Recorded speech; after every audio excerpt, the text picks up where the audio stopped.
Welcome back to Gladio Free Europe. I am Liam, joined here by Russian Sam with a very fun episode for you today. Hello. How you doing, Sam? I'm good. Just making some plov, as one does for the holiday season. Right, because this is where we are already, the holiday season. It's already just a couple days until Christmas. Some of you might remember that this is going to be our third Christmas episode in Gladio Free Europe. A couple of years ago, we did a really fun episode on medieval English Christmas traditions. We talked about the ways that Norman families, Norman aristocrats celebrated Christmas in the film The Lion in Winter. And we talked about the potential ways that Christmas may or may not be influenced by pagan traditions. Are Christmas trees related to the holy oaks of the ancient Norse? Is kissing under the mistletoe a remnant of a Celtic marriage rite? Is Santa Claus just Odin in a red hat? And what we came to was that the answer to all of these questions is probably not. No. Most modern Anglo-American Christmas traditions appear to have developed in the early modern period, or even more recently. We're talking the 17th century, not the 7th century. Much of the way we celebrate Christmas in the United States is a mixture of Victorian sentimentalism and slightly older immigrant traditions brought over by the Dutch and the Germans. These traditions are generally not medieval, but instead seem to be related to the construction of new traditions and identities, especially in Germany and the Netherlands after the Reformation. Except for a handful of very obscure Christmas traditions, such as the Scandinavian Yule goat and the even more obscure English tradition of parading a boar's head into the Christmas table, it's very hard to connect any kind of Christmas tradition to the pre-Christian festival of Yule that gave Christmas one of its names. However, if there's any exception to this rule, it would be the Alps, where we're going to take this episode today. Because maybe due to their geographic isolation, or their lack of ever having a complete religious monopoly, or perhaps just sheer chance, there are a large handful of folkloric traditions and characters in the Alps and surrounding lowlands that appear to have some antecedent in the pre-Christian past. Even though the Alps are very diverse in language and culture today, these traditions are quite widespread, crossing linguistic and religious borders, suggesting possibly a common origin predating modern religions and modern languages. In this episode of Gladio Free Europe, we are going to talk about these traditions, look at their origins, and see where they've come over the past 1,000 years. The most famous of these, of course, is Krampus, who I'm sure most, maybe all of our listeners are very familiar with. But some of these figures are a little more obscure. All right, before we get started, Russian Sam, any thoughts about Alpine Christmas traditions and the possibility of paganism? This isn't grounded in anything other than vibes, mind you, so please take what I say with a grain of salt. But earlier today, I was doing some readings on some other traditions that have some similarities with the Krampusnacht tradition, and I came across this really cool festival in Japan called the Namahage, which is a very similar idea where it's like men go around wearing these horned oni masks and get Well, originally they were getting treats from bystanders, and now they sort of give them out. And then in North America, in some Algonquin traditions, you have this figure called the Chenu, which is kind of similar to the Wendigo, which is, again, very hairy. It has horns, things of that nature.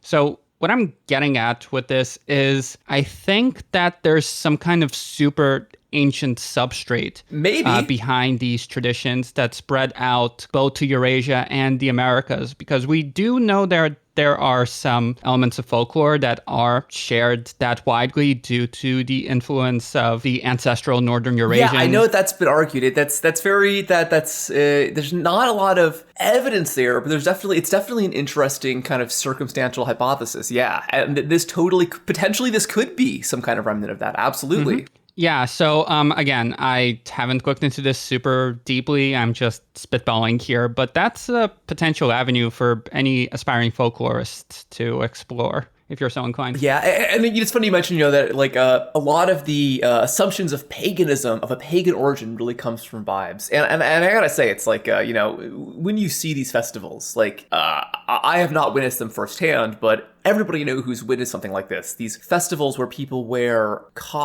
men wear costumes of animals, it definitely seems non-Christian. And you can see why it might be easy to say that it's pre-Christian, especially given these global analogs. But basically, we're going to talk about this today, and so we are going to lay the case out for and against a pre-Christian origin of all of these Christmas traditions in mostly Central Europe. And we're going to let you, the audience, decide for yourselves. So as we mentioned, the most famous of these guys is Krampus, but his slightly more obscure but possibly more interesting female counterpart is known as Frau Perchta, sometimes called Bertha. Just like Krampus, she's usually depicted as a horned, hairy demon. And like, Sam suggested, this could potentially be connected to global horned, hairy demon traditions. It's hard to know. But the interesting thing here is that Krampus follows St. Nicholas to punish bad children before Christmas time, while Perchta appears after Christmas time as part of the Feast of the Epiphany festival. In Bavaria and Austria, there's a very interesting celebration called Perchtenlauf, where people dress up as this monster character, Perchta, basically to run around town causing havoc. It's a really interesting festival. I've also come across the fact that in some places you have this idea of the duality of Perchta, where there's a good side of Perchta, a good, beautiful side of Perchta, and that's what they do during the day, and then during the night they dress up as the evil, scary Perchta and terrorize the town. Right. Yeah. That's a really interesting part of it, is that in some depictions, Perchta is only a little bit monstrous, and we'll make sure to mention that. Perchta is often associated with weaving and spinning, which is something she shares with a related figure and possible one-time goddess known as Holda, or sometimes Mother Holla. Northern Germans also have another Christmas figure not shared by anyone else, the somewhat morally ambiguous Bellschnickel. He's kind of the halfway point between Krampus and Santa, because he's depicted as a human, not a devil, but he has a long, creepy tongue. Just like Santa Claus, Bellschnickel gives gifts to good children, but like Krampus, he carries a stick to whack the bad ones. And yes, this is the guy Dwight Schrute dresses up as in that one episode of The Office. And if we want to stray further away from the Alps and look at the creatures that are a bit less monstrous, Germany and the Netherlands, as well as other places, are just full of these kinds of local traditions about the different companions of Saint Nicholas, who are usually described as Santa's manservants. This seems a little less cute and festive than a workshop of elves, but really, who are we to judge at the end of the day? The most famous of these servants of late is of course Zwarte Piet, Black Peter, the Dutch gift giver who was originally depicted as an African slave and is now the center of one of the fiercest culture wars in the Netherlands. It's a really big deal over there. In fact, a couple of years ago, there's been like a lot of argument back and forth in the Netherlands because many people are very unhappy with the fact that all of these white people are doing blackface. Yeah. So now there's an attempt to make it more like soot spots on the face. So it's like, he's going down chimneys. Oh, it's because he was, sliding down the chimney. Yeah, he's not actually a slave. Yeah. I've also seen people try to do like purple or red makeup instead of blackface, which also seems like a good way to kind of fix it. Right. But anyway, a couple of years ago, there was a hilarious compromise at one of these festivals. They have festivals where people march dressed as Zwarte Piet, where like half the participants would be doing the old-fashioned blackface version, and then half would be doing the soot-faced version as like a way to compromise these disparate traditions. Let's say really it's quite funny to look from a distance. I think what interesting thing is that one of the biggest defenders of the blackface version of Zwarte Piet is the infamous far-right politician Geert Wilders. His party just won a shocking victory in the Dutch elections, so we might be hearing a lot more about Zwarte Piet in the news pretty soon. And so while these traditions mostly receive attention in the German-speaking world and of course the Netherlands, like you said, Russian Sam, there are versions of this all over Europe, including as far east as the Balkans and Poland. Czech and Hungarian people have their own version of Krampus, although the Hungarian version, known as Buso, is actually associated with the carnival season rather than Christmas. Then in Bulgaria, there are very well-documented traditions known as kukeri or babugeri, who are these really cool-looking monsters with tall heads and long, straight hair like an Afghan hound. If you're not familiar, look up the kuker right now. It's a really cool-looking creature. Again, it definitely has a pagan vibe, but it doesn't seem like there's documentation predating the origins of Christianity, or the introduction of Christianity. Then in neighboring Slovenia, young men have a similar but a little bit friendlier creature called the kurent that I think looks exactly like the creatures from Maurice Sendak's Where the Wild Things Are. Yeah, and then over in the Balkans, in like Serbia and Greece and Bulgaria also, there's another Epiphany-related creature called the Kalikantsaros, which is sort of like this furry, half-man, half-animal type thing that sometimes has horns, and he has hooves and all those things you would come to expect. So that's maybe another Krampus analog. Yeah, and I know that the Greek version has led to a lot of speculation whether or not it could be derived from the nature god Pan, or if it's, just a coincidence. And again, it's really hard to know. We're going to focus on the German-speaking world here and looking at those examples, but there are examples of these creatures all over the place that I think are really deserving of a lot more anthropological study. In 2013, though, these creatures really became globally well known because of the French photographer Charles Fréguer, who published a photo series for National Geographic called Europe's Wild Men. Again, a lot of our listeners have probably seen some of these pictures before. I feel like every Christmas they blow up on the internet. They're pretty cool. He just went around Europe from France all the way to Bulgaria and Greece looking to photograph these kinds of like monstrous celebrations. Later, actually, he did another series in Japan, probably photographing those creatures you talked about, Sam. I think it's interesting, though, that this photo series was released in 2013 because the early 2010s is exactly when Krampus exploded in English language pop culture. And I kind of feel like 2013 in particular was the real inflection point where, after that year, Americans generally became aware of the figure of Krampus in ways that they had totally not been before. I think there's a few reasons for this. Honestly, the main reason is just that in the early 2010s, as sure a lot of us can remember, there was this kind of like, lol so random kind of internet sensibility that usually had something to do with monsters for some reason. This was the era of Pride and Prejudice with zombies, Abraham Lincoln Vampire Slayer, all of those Cthulhu jokes. I think that was fertile ground for a character like Krampus. We should mention that the same year National Geographic published those photos, 2013, there was a Krampus-themed episode of American Dad, as well as that Belschnickel episode of The Office. Although I do feel obliged to point out that actually the Venture Bros had their own Krampus Christmas special a full decade earlier, in 2003. It just took a long time for, other shows to really kind of catch up there. I think that the Krampus mania in the years that followed really culminated in 2015 with the release of the Hollywood movie Krampus, with Toni Collette and Adam Scott. It's really goofy. It's fun. I like it a lot. It's kind of like a Evil Dead riff with a Christmas theme. You should watch it if you haven't. It doesn't really have much to do with the folkloric character of Krampus, but it's definitely a lot of fun. All of these versions of Krampus are generally more monstrous than traditional interpretations, especially if we go back like before the 1950s. Intriguingly, this kind of scarier Americanized Krampus has really begun to influence Krampus celebrations back home in Germany and Austria, which has led to a mixed reception from the locals. I think, just hazarding a guess here, that part of the popularity of Krampus, beyond the, lol so random humor of the 2010s, is that this creature and similar related creatures like Perchta imply an origin in the bleak and harsh reaches of history, when people's lives were shorter and less pleasant than our own suburban American existences today. Krampus is perceived by Americans as the Teutonic Christmas, coming to our homes not from the warmth of the chimney, but instead from the darkness of the cold forests outside. There's something so primal about Krampus, about Perchta, about Hulda, all of these figures. So it's really easy to wonder if belief in these figures might have persisted for a very long time.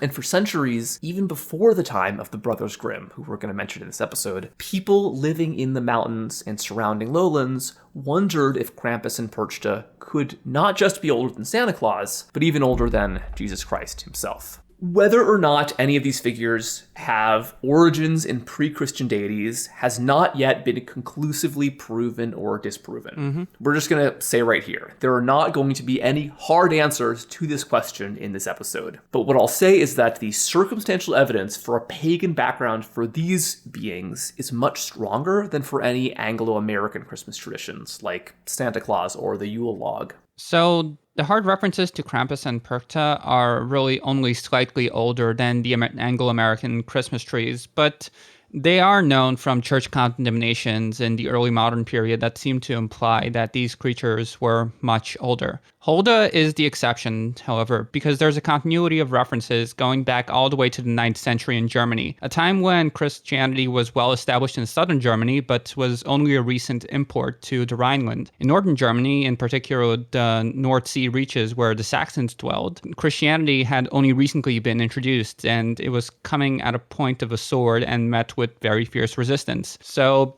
besides these early church documents which mention the lingering belief in pagan gods, we have almost no record of what pagan beliefs actually looked like during this period, unfortunately. Yeah.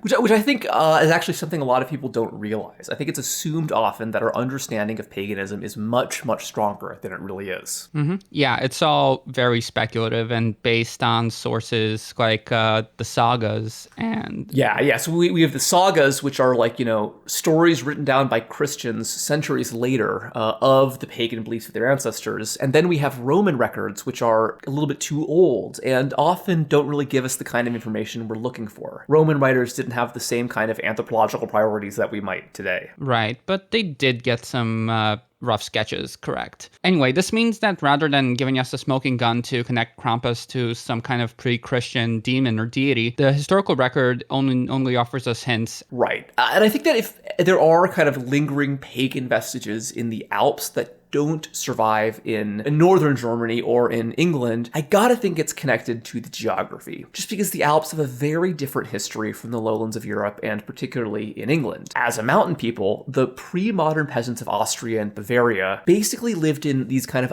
islands of isolation where they were always adjacent to the intellectual world of Rome and Paris and Vienna, but never completely integrated into them. This is not the case of England, where there was much more contact between rural places and the cities. I think the best account of this kind of existence comes from one of my favorite historians, the great Ferdinand Braudel, who wrote this just absolutely sweeping survey of the early modern Mediterranean while in Nazi captivity. It was one of the greatest accomplishments, I think, of 20th century historiography.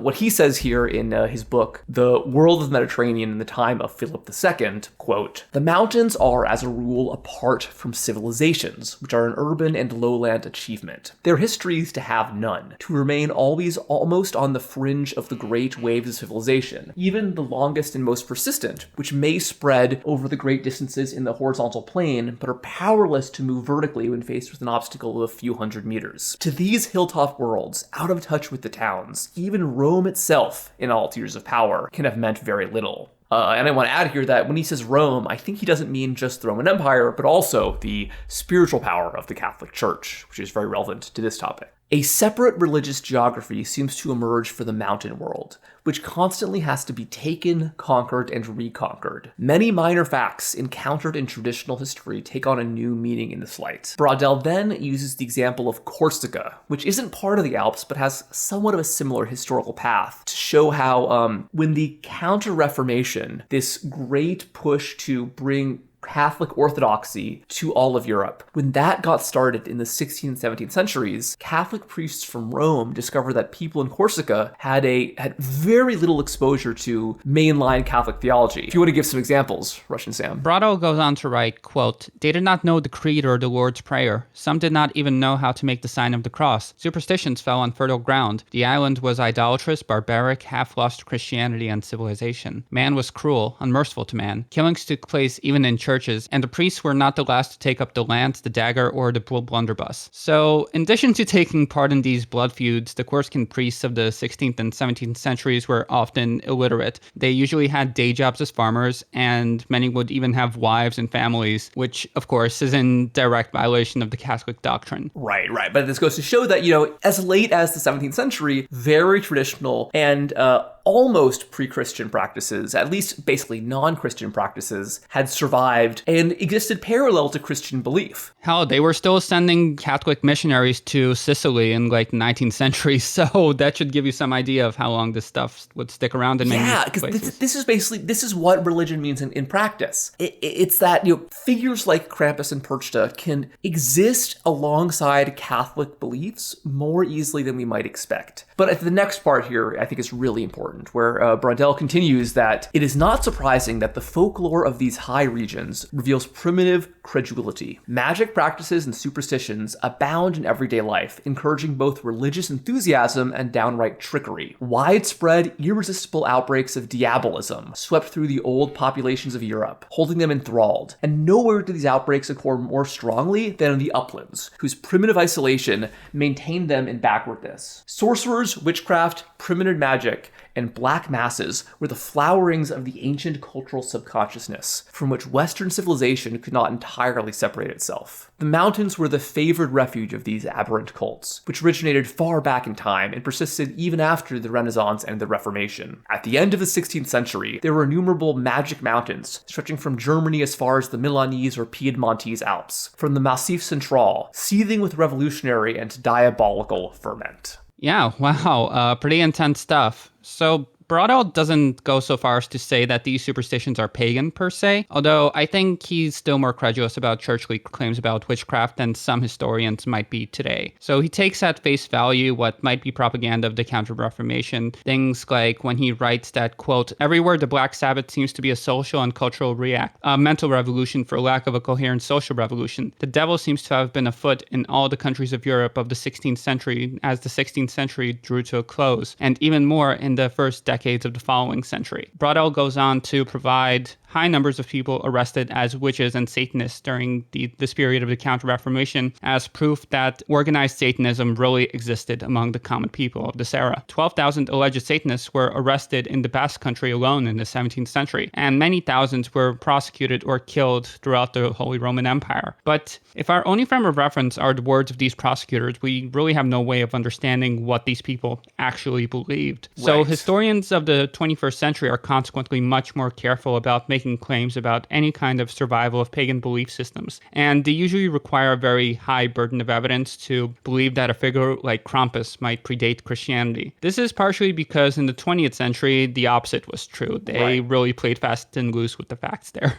Right, because if we were recording this podcast in like 1980, a pagan origin of all these traditions would be a lot more easy to argue, because earlier generations of scholars were a lot more cavalier about linking Roman references to Germanic and Celtic religions to modern beliefs. A big part of this is something called the witch cult hypothesis, an idea that is now completely debunked but had a lot of resonance across the last century, with some unexpected advocates too. I think that if we want to get into the current state of study about, the origins of Krampus, the origins of Perchta, we should first look at where these arguments have previously gone in the past, and we really got to go over the witch cult. This is an idea that, again, no credible scholar believes in this today, and it's pretty outrageous on face value, but really did have a big influence in the 20th century. But let's get into what the witch cult is. So this is an idea initially formulated by German nationalists in the 19th century, who argued that the diabolism described by Braudel was in fact not just isolated systems of beliefs and magic, but instead a single organized secret religion that had its roots in pre-Christian paganism. These German writers took the very radical view that the arrival of Christianity to Germany was a mistake because it chained down some imagined Germanic warrior spirit with these Judeo-Christian values of forgiveness, which they saw as too weak and soft. If you've ever listened to Scandinavian black metal, you're going to be familiar with this argument. It's very Varg.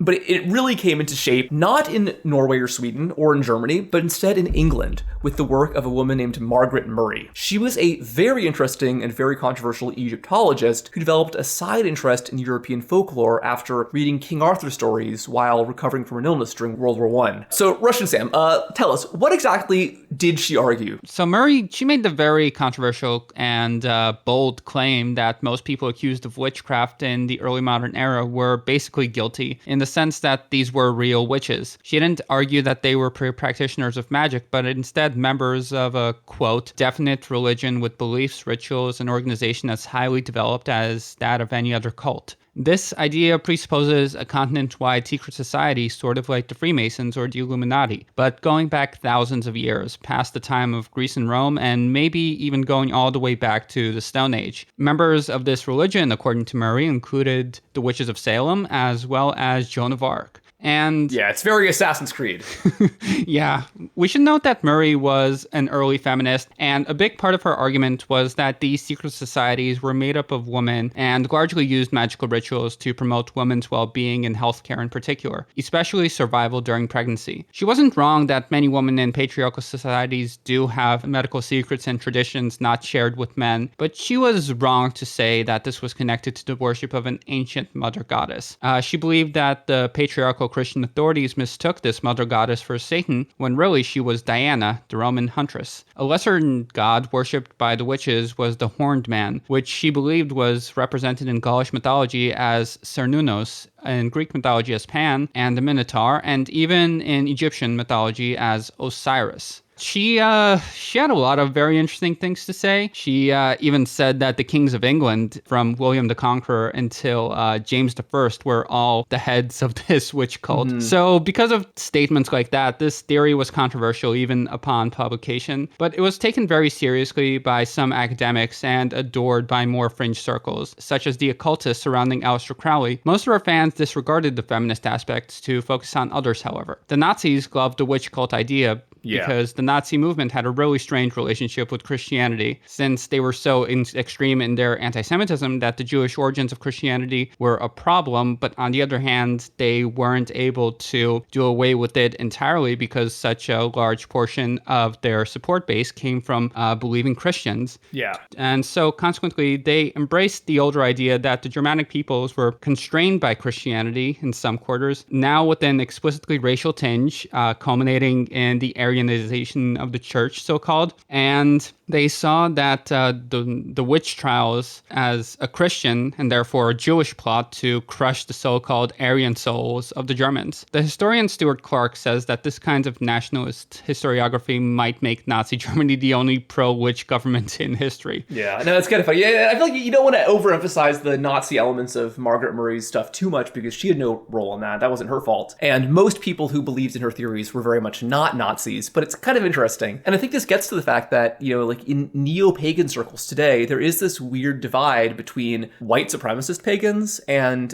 feminist pagans who are almost always pretty anti-racist. It's kind of interesting, but they both come from the same place. Mm-hmm. Right. After World War II, the witch cult idea was basically discredited in academia, but managed to survive in neo-paganism. There are some elements in academia that that kind of argued for a softer version of this theory. Probably the most famous examples are the two historians Silvia Federici, who wrote Caliban and the Witch, and then Carlo Ginzburg, who wrote a lot about belief systems in early modern Italy. These are both people who are taken pretty seriously, but a lot of their individual claims are now basically also debunked, which is kind of interesting. I personally am not too familiar with either of their bodies of work, so I don't want to speak too strongly, but I know that academics tend to have a pretty mixed impression of both of these scholars when it comes to this topic. Beginning in the 1980s, there was a broad reconsideration of these kinds of assumptions about European pagan religions. To start, it was increasingly clear that the pre-Christian European belief systems were hardly religions at all, but rather localized systems of belief that differed enormously from one community to another and from one generation to the next. There was no real orthodoxy to speak of, or even scripture, and aside from that, the traditions assumed to be ancient were generally discovered to not be attested before the last 500 years at all. This doesn't mean that they can't predate the early modern era, just that there's no reason to believe that they do beyond wishful thinking and continuity with the pagan past. Yeah. Since the 80s, many scholars have interrogated the supposedly pagan origins of English holiday traditions, and they generally came to the conclusion that although the name Yule is borrowed from a pre-Christian holiday season, there's not significant overlap between the pagan Yule and the beliefs around Christmas. Folk traditions on continental Europe are less well studied, at least in English, except for the work of the British scholar R.E. Hutton. Interestingly, Hutton himself comes from a pagan background. As a teenager in the 60s, he got caught up in the Wiccan movement and spent much of his academic career in the 70s arguing for an interpretation of an early modern witchcraft as, quote, a pagan religion of feminism, liberation, and affirmation of life. But as he researched this topic more seriously, by the 80s he came came to realize that the attitudes about paganism, which were held by both lay people and professional historians, were in fact rooted in assumptions more than in observations. Although Margaret Murray had done important work in promoting the study of this topic, most of her ideas would need to be thrown out. He was essentially exiled from the Wicca community as a result of his scholarship, which is pretty funny to think about because it's kind of similar to what happened to so many early modern Christian and Jewish thinkers who questioned religious assumptions, like Martin Luther and Spinoza and Johannes Kepler. So who knows, maybe this guy will go on to become the founder of the Wiccan Reformation. To be determined. Yeah, maybe so. Yeah. All right. So now that we've laid all the kind of, we've eaten our vegetables here, we've laid out the academic stuff, let's actually get into the fun stuff. Let's talk about all of these figures. I think that we should probably not start with Krampus himself to really lay the background here, but instead let's talk about Perchta and Hulda, the two kind of female figures, both associated with Christmastime, also interestingly associated with something known as the Wild Hunt. So Hutton has written extensively on this topic, which is the somewhat widespread Western European traditional folk belief in some kind of ghostly procession that can be seen in the night sky of ghosts on a hunt. He has done he's made a big push to not try to overemphasize the pagan origins of this belief, or to think that any belief in a ghostly procession must be connected to another, that there might not necessarily be a common origin of these belief systems, but they are a pretty common set of beliefs that are first recorded in the Middle Ages and survived until like the 19th century, I think. People would talk about seeing processions of ghosts in the sky. He even argues that the origins of the ideas of witches flying through the night probably comes out of this, the Wild Hunt. Medieval Christian writers identified a folk belief that this wild hunt was in fact led by Diana, or Artemis, which eventually gives us the Margaret Murray idea. It's hard to know if any commenters actually believed in the goddess Artemis in the High Middle Ages, or if this is just a classicizing reference, made by these Latin-speaking priests that's a translation of another figure's name. Either way, obviously this had a big impact on the development of the witch cult idea. And again, Hutton argues that early modern witch trials were inspired by these medieval accounts of the wild hunt. Interestingly, variants of the wild hunt motif, especially in Germany, do seem to have the shared element of a woman or some kind of female creature leading this hunt through the sky. In some cases, it is either Perchta or Hulda. These figures are not necessarily the same thing, but they're all female and they're not exactly women. The first of these, Perchta, is, like we said, quite similar to Krampus, because she's usually depicted as an ugly demon, although sometimes she is a more beautiful form as well. Men and women in German-speaking parts of the Alps traditionally dress up as Perchta during the Feast of the Epiphany, just a week after Christmas. Although horns are optional, Perchta almost always has long hair covering her entire body and this inhumanly long nose. In the Austrian region of Styria, she also carries around a great wicker basket to haul away unruly children, something you also see Krampus doing. Yeah.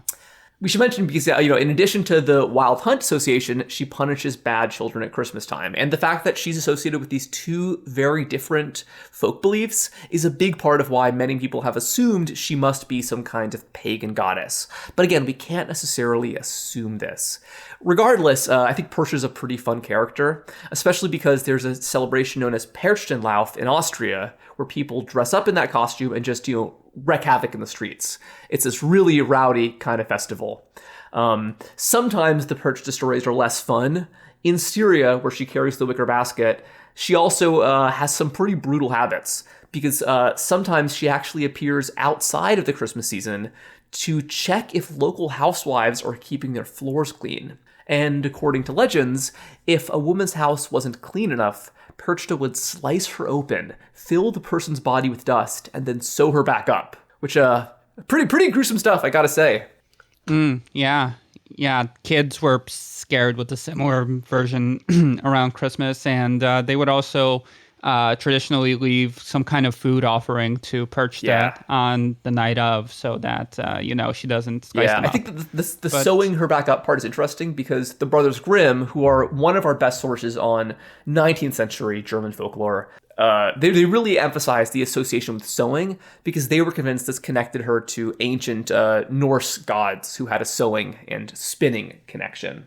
Mm-hmm. Although we should mention that, that unlike those Norse figures, Perchta was much more monstrous because even if she's not always super hideous, she always has at least one hideous characteristic. Because in her beautiful form, the Schön Perchta, she's traditionally depicted as having one hideous feature, usually a grotesque foot that gives her away.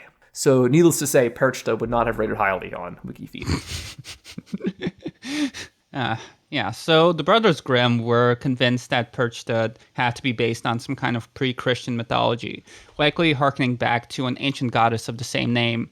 Other 19th century scholars noted the similarity with the name Bertha, so it was proposed that the Perchta legend might have originated in rumors about Bertrada of Laon, nicknamed Bertha Broadfoot, who was an 8th century Frankish noblewoman best known as the mother of Charlemagne. It seems a bit far-fetched, but if the stories of Perchta are that old, then it's more plausible than some residual pagan beliefs may have worked their way in. And others we should mention give an origin of Perchta that is decidedly non-pagan, that the name actually comes from a Bavarian dialectical pronunciation of the phrase Geberata Nacht, which means the Feast of the Epiphany.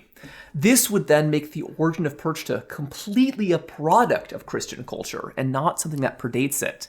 And this also lines up with the fact that the earliest non-ambiguous references to Perchta only begin in the 1300s. It seems that the tradition of Perchtenlauf doesn't really start until the 17th or late 16th century. So this, even though, wearing these costumes seems very old and primal, it's hard to know if it really is. We just simply don't have the evidence to connect this specific tradition that far back. But we do have some nuggets that point us towards that direction, because while the specific Perchenlauf or Krampuslauf tradition might only go back to the early modern period, it should be understood as part of a wide constellation of folkloric practices that date back to the Middle Ages. And Perchenlauf and these other wild man festivals may not necessarily be pagan, but they could be among the earliest surviving traditions in European culture. The earliest Christian reference we get to it is found in the works of Caesarius of Arles, who lived in the early 6th century. And it's really early. We're talking migration era, like barely the early Middle Ages at all. Mm-hmm.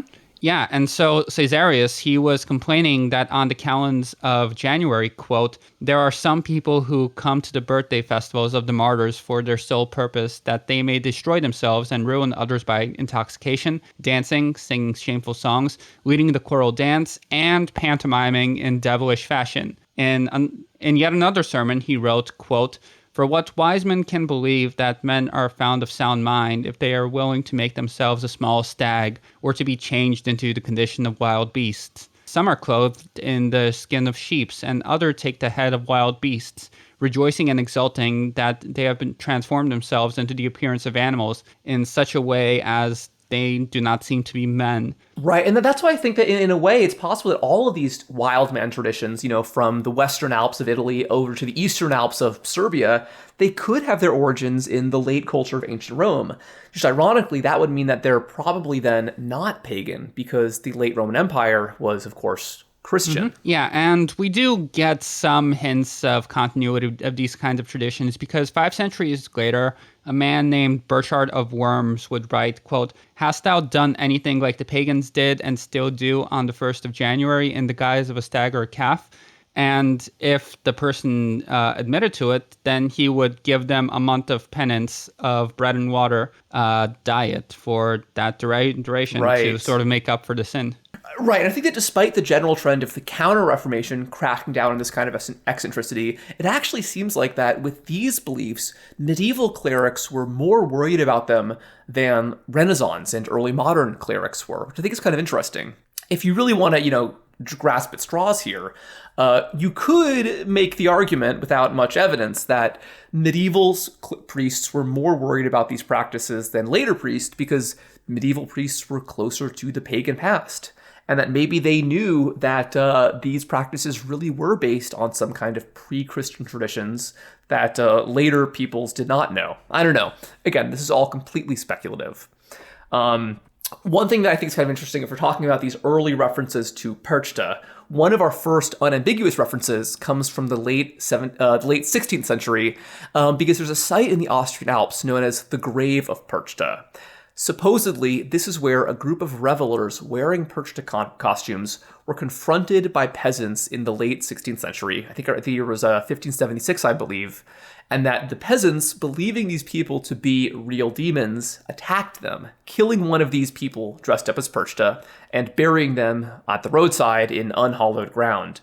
I think this is kind of interesting because it shows that, at least in the 16th century, people really did believe there was a creature called Perchta. It wasn't just a costume you wear for fun at Christmastime or at the Epiphany. It was actually, some kind of residual belief. This isn't necessarily pagan, but it's a very different worldview than you can really understand today. Right. And even if the name Perchta has a Christian origin, the character herself could be much older. The anthropologist and linguist Erica Tim points out that Perchta had strong similarities to other folkloric witches, and that the belief in Perchta could predate her identification with the Feast of the Epiphany. The Brothers Grimm were especially interested in Perchta's connections to the figure of Hulda, or Frau Halle, with whom we opened this episode, whose name is sometimes translated as Mother Holly or Mother Frost. While Hulda travels through the sky to lead the wild hunt just as Perchta does, she is said to ride along the sky in a wagon and is most often seen around the Christmas season. I'm actually surprised that I've never seen anybody try to argue that this is the origin of Santa's sleigh, because it's more plausible than the Odin theory, at least from what we know. But, it's in what's a pretty common folkloric motif. Hulda, or Holla, can transform between an ugly woman and a beautiful woman. While Perchta has a long nose or giant feet, Hulda has long teeth. And you can probably compare both of these traits to Belsnickel's long, creepy tongue. Yeah, there's one trait that, signifies otherworldliness. It's the same with, the fairy tale of Bluebeard, right? I think there's a big early modern belief that there could be a person with one wrong feature, kind of as an uncanny valley sort of thing. What's most interesting about this figure is that, unlike Krampus or Perchta, there's a much longer history of clear references to this type of figure. There are unambiguous references to a spirit called Hulda all the way back in the 9th century in a document known as the Canon Episcopi, which describes a witch of that name who leads armies of her followers, all of them women, riding on various kinds of animals. And in the Latin original, she's actually called Diana. It's just that we know that she was associated with Hulda based on the marginal notes of some priest who commented on it. Yeah, they glossed with oh, Diana, this means Hulda, which is kind of interesting.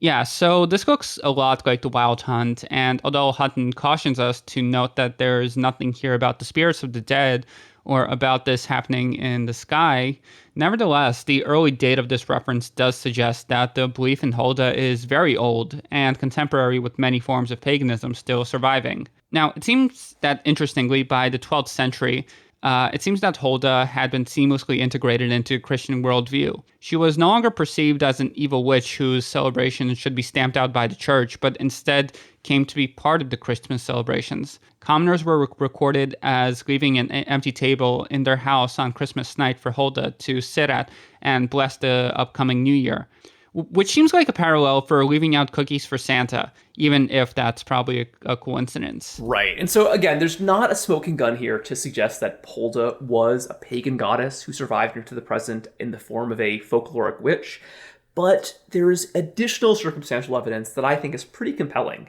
So I'll lay this out here and let all you guys draw your own conclusions. First off, Hulda appears to have a cognate character in modern Scandinavian folklore known as the Huldra, or in Swedish, Ulda. Like some interpretations of Perchta, this figure is usually understood as a beautiful woman with a monstrous trait, in this case, a tail.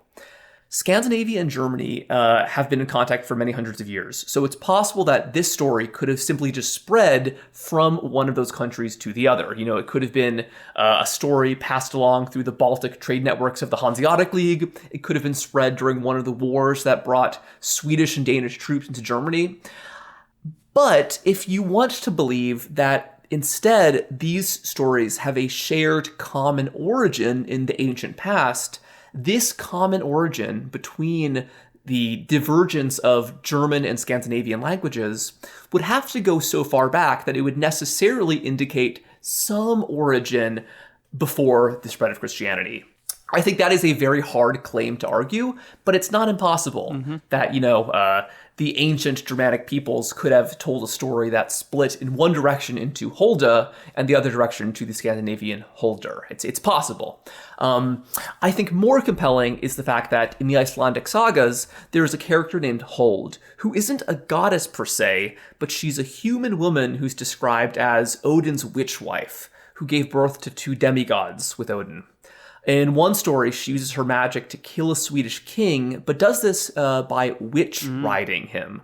And what that means is she astrally projects and uses her ghostly form to straddle his body in his night and cause nightmares so terrifying that it kills him. So you could maybe link this to the Wild Hunt in some way, It's like it's riding through the night, kind of. But again, that's kind of a stretch. I think that if there is really one very, very compelling piece of evidence, it has to be this handful of enigmatic Latin inscriptions found across the northern boundaries of the Roman Empire, dating to I believe, the 2nd and 3rd centuries.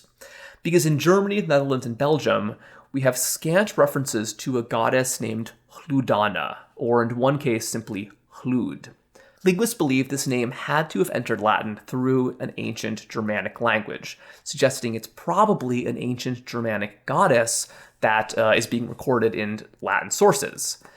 We don't know for sure that this name has the same origin as Hulda, but it's pretty similar. Some linguists suggest that instead, actually, it could be a reference to the Greek word kludon, meaning rough water, but I think that's actually a little bit less plausible, personally. So I think that of all of these characters we're talking about, I think Hulda could potentially be a true, genuine case of a pagan deity surviving in a very roundabout way to the present. It's just that it's very hard to know.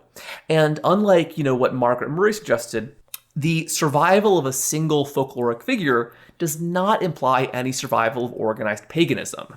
If anything, it's just a very interesting quirk of history. Erica Tim, who we mentioned previously, she argues that all of these figures, including Perchta, probably do have some of their origins in pre-Christian traditions, especially the Germanic and Celtic mythologies of the ancient, Alpine peoples. But over time, any explicitly non-Christian elements would have dropped away, and these characters would have been relatively seamlessly integrated into a Christian worldview, just like, beliefs in elves, other kinds of beliefs in magical creatures. Common people might have suspected that these creatures had a pre-Christian origin. We know that priests certainly did. But regardless, these figures were not incompatible with Christianity as it was practiced by most people. All right, so now let's get to the main event, what you guys are here for. Let's talk Krampus. Yeah, the big guy himself. So we'll say it right here that the evidence for a pre-Christian origin of Krampus is pretty much non-existent. He is the least likely of any of these figures to be a direct continuation of some pagan belief system. Yeah. He probably originated in the early modern era as one of the many companions of Santa Claus, and is particularly demonic because some crafty parents realized that that's what it takes to get good old Timmy to behave. Yeah, exactly. Little Johann. Yeah. His name is simply German for the word Claus. No connection to Santa Claus, but it's kind of funny to think about. And it seems that the earliest references to Krampus are the 16th century, just like Perchta. It's that the tradition of dressing up as Krampus seems to have developed right around the same time in parallel to dressing up as Perchta. And the two figures are often connected in modern folklore. The difference, though, is that traditionally in Germany and Austria, Krampus is actually seen several weeks before Christmas, in early December, whereas Perchta is seen in early January, right after Christmas during the Feast of the Epiphany. So in a sense, the Christmas season is kind of bookended by these two monsters. I think it's kind of cool. A big part of why Krampus survived into the modern era, I think, is because there was this Victorian obsession, which spread to Germany, of scary Christmas stories. Charles Dickens, of course, gave us A Christmas Carol in 1843, which is fundamentally a ghost story. But a few years before that, actually, a goblin makes an appearance in the Pickwick Papers during Christmas time, and Dickens would also write a couple other more obscure Christmas ghost stories in later years. Germans and German Americans took part in this tradition as well, telling stories of figures like Krampus and Belschnickel. Often, people, of course, would travel from house to house dressed as these characters. It seems that in the 19th century, they kind of became standardized concurrent with the English Christmas ghost story tradition. German language magazines started publishing spooky stories about ghosts, demons, and Krampus at Christmas time. And I think this is kind of interesting here because it shows that although capitalism usually steamrolls over many ancient traditions, in this case, capitalism happened by chance to actually ensure the survival of one Alpine tradition because people publishers realized they could make money off of it. Mm-hmm. So the modern Krampus really took off as a commercial phenomenon with the development of Krampus Christmas cards in the 1880s. Because once the Austrian-Hungarian Empire had finally developed a sophisticated train system and then a sophisticated mail system, people from remote villages loved sending these cute little Krampus cards to each other. This led Krampus to move from the villages to the cities, and eventually outside the Alps altogether into places like Berlin and even Poland that didn't have a tradition of Krampus before this point. Mm-hmm. You can look online to find these pictures of 19th century Krampus cards. They're usually a little bit scary, but also kind of funny. A lot of times you'll see St. Nicholas giving gifts to good children, and then Krampus right next to him punishing the bad ones, usually carrying away the really bad kids in a wicker basket. Mm-hmm. A lot of these also were kind of ribald, a little salacious, because a lot of times instead of just punishing bad kids, Krampus would punish young couples who were doing too much PDA. Mm-hmm. Sometimes Krampus actually himself was the Lothario, because there's a couple cards of him picking up giggling women or handing girls bouquets of flowers. And I think this kind of shows that as the 19th century progresses, Krampus becomes less and less scary and is seen as more of just kind of this cute, funny Christmas character. His face even gets goofier. Just a rascal, not a demon. Yeah, so after World War I, there was this trend of making Krampus cards with particularly cutesy designs, which showed him as, a rascal, a little demonic teddy bear of sorts. And I'm just going to guess that they were probably riding on the coattails of Cupid dolls, which were a strange early 20th century toy of a naked baby that looks a lot like a Disney design from a few decades later. Yeah, because by the 20s, they were basically doing chibi Krampus. It's really funny. It's kind of cute. Yeah, so, but anyway, this was the start of the decline of Krampus before his ultimate ascendance to the heights he has reached today, but possibly due to the beliefs that Krampus was pagan, or at least the backdoor to paganism.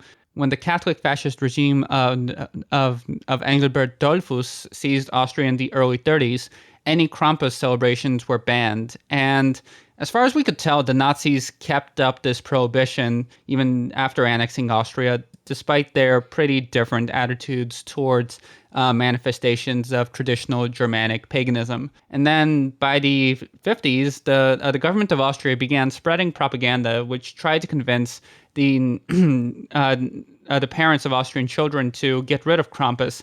They were distributing pamphlets entitled things like "Krampus is an evil man." The Austrian psychologists worried that a society dominated by post-war shortages and the fear of nuclear war didn't really need something to frighten children like Krampus. There's a 1953 Time magazine article about these efforts, which is quite funny. Yeah, and that article actually is the earliest reference I can find to Krampus in English, which is kind of funny. Right. So possibly as a backlash to this policy, Krampus became much more scary across the second half of the 20th century, not less. According to the journalist Al Redenour, who wrote one of the most comprehensive books on Krampus, Germans and particularly Austrians decided to amp up the intimidating elements of Krampus in the 60s. This might have been seen as an anti-establishment choice, a reaction both against government policies about Krampus as well as increasing influence of the friendly American Santa Claus, sort of trying to create this anti-Santa. Basically, yeah. And that's the idea that I think is really important today, that Krampus is the inverse of Santa. The movie Krampus from 2015 makes it explicit. They say that, Santa Claus gives, Krampus takes. And I think what really happened here is that just as Krampus was getting scarier in the 60s, by the 70s, there was a lot more tourism of Americans and Brits to these small Alpine towns in Switzerland, Bavaria, Austria. Sometimes to ski, other times just to, drink cider and punch and look at the cute architecture. Around this time, English speakers started to really be exposed to Krampus, and immediately local business owners realized they could capitalize off of Americans' fear and confusion by using Krampus to juice local economies. Costume designers really made Krampus a lot scarier at this point. There even were Krampus coffee shops opening up in Austria. And I think that's because they really wanted to emphasize the dissonance between the warmth of the jolly, giving Santa Claus and the cruel, taking Krampus. Additionally, I think this leads into Anglo stereotypes of the Alps and Central Europe as particularly dark and harsh and ancient, maybe even primitive. These are the kind of Orientalist tropes we talked about in our Transylvania episode. In a weird way, I think that maybe Krampus is the westernmost version of Orientalism you can think of.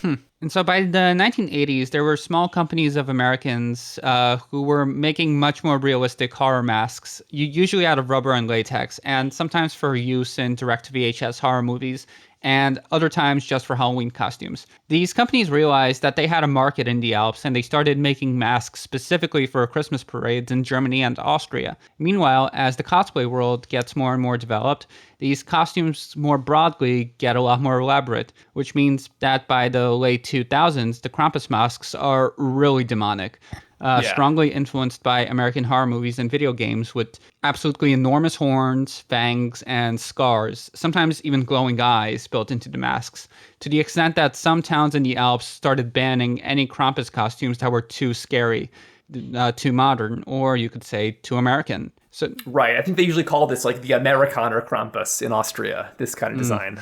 Yeah, so in recent years, there's been some pushback against this perceived Hollywoodization, especially because Krampus is understood as an important local cultural tradition, which is, once again, being swayed by the perfidious Amerikaner. But at the same time, the supposedly Americanized version of Krampus had helped the tradition to stay alive when so many others had fallen to the wayside. Like, we can probably comprehensively say that Krampus isn't going away anytime soon. I think that's right, and especially with, in the 2010s, all the spread of Krampus in American pop culture, Krampus is becoming an American tradition too, which is really interesting.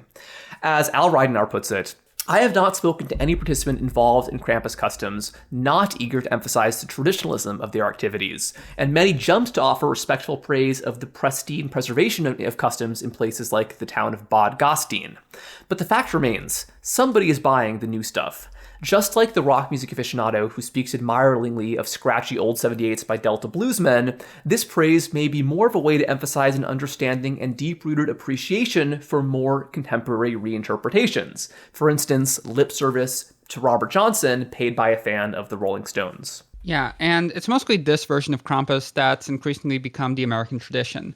This is most likely a commercial phenomenon as well. Americans started learning about Krampus in the 90s and the 2000s thanks to travel magazines, costume shops, BuzzFeed listicles about crazy foreign traditions, Christmas episodes of both The Venture Brothers and American Dad, and more than anything, the 2015 movie Krampus, which we talked about. And again, you guys should watch it. It's really fun. It's my favorite entry into the Christmas horror microgenre.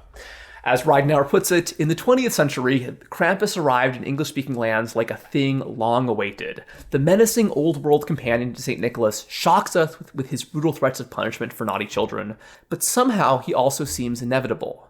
In a secular society where craving the other is more commonly satisfied through horror and fantasy than through the midnight mass, this monstrous character seems custom-made to provide a thrill of holiday awe. It doesn't hurt that he comes from the German-speaking world. Christmas in America and the UK has long shown a bias toward German traditions. Our Christmas tree, Santa Claus, Silent Night, Christmas cards, and even the libretto of the Nutcracker are all unashamedly Germanic. Even the friction between the savage Krampus and our notion of the holiday as cozy domestic ideal is slowly working in the beast's favor. For Americans who came of age in the rebellious punk rock era, the Krampus now cuts a handsome figure. Somewhat myopically perceived as the anti-Santa Claus, he seems to express the requisite countercultural contempt for the Coca-Cola guzzling, bloated patriarch of all that is consumerist and parental. As dead Kennedys fans succumb to their reproductive urges, hanging up that family Krampus ornament purchased at an alternative craft fair becomes an important token of a fading rebellion. Slowly, or perhaps more quickly than we expect, the advance guard of American parenting is breaking down for Krampus alongside the Christmas dinner, grandma's visit, and any other enduring family traditions. And this is from Al Reidenur's The Krampus and the Old, which is a pretty fun book. Yeah, so again, we see capitalism building new popular traditions, which have a kernel of the old stuff built in, but which are totally commercialized. The original intention is, of course, to make money, but just like beloved Christmas movies or the famous Coca-Cola Santa ads, these commercial ventures become genuine folk beliefs in their own right.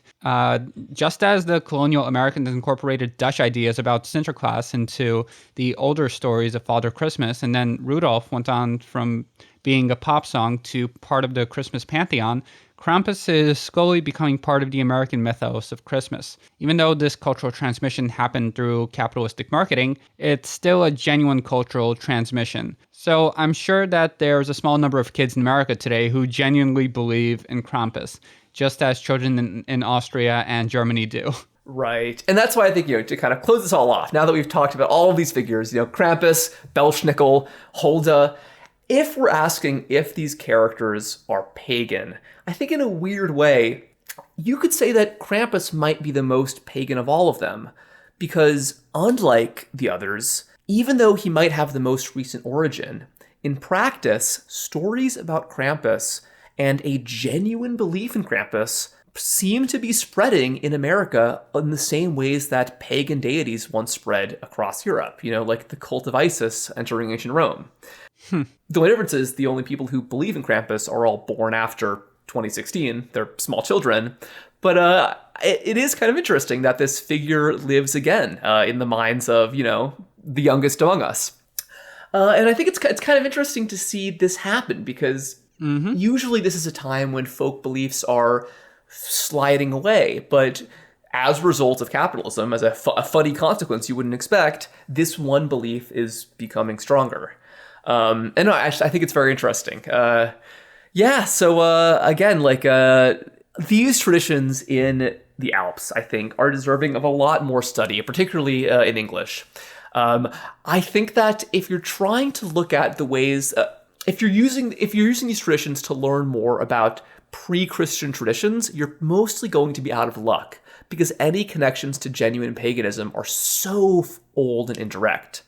But I think that if you want to learn about the kind of more recent intellectual worlds of everyday people in places like Austria, Slovenia, Bulgaria, these monstrous parades are a wonderful insight into those kinds of intellectual worlds and emotional worlds as well. Absolutely. Yeah, like you said, there really is something primal about this. And I'm not so sure, Sam, if I'd go so far as to say that the similarities of these traditions in different world regions points to a single common origin in the Ice Age. I don't know if I'd go that far, but I think it definitely points to some kind of common psychological belief, that there's something fun and exciting about letting loose and becoming an animal at one given time of the year, kind of as a Lords of Misrule kind of thing. And I think that more than anything is what really connects all of these practices. It's fun, basically.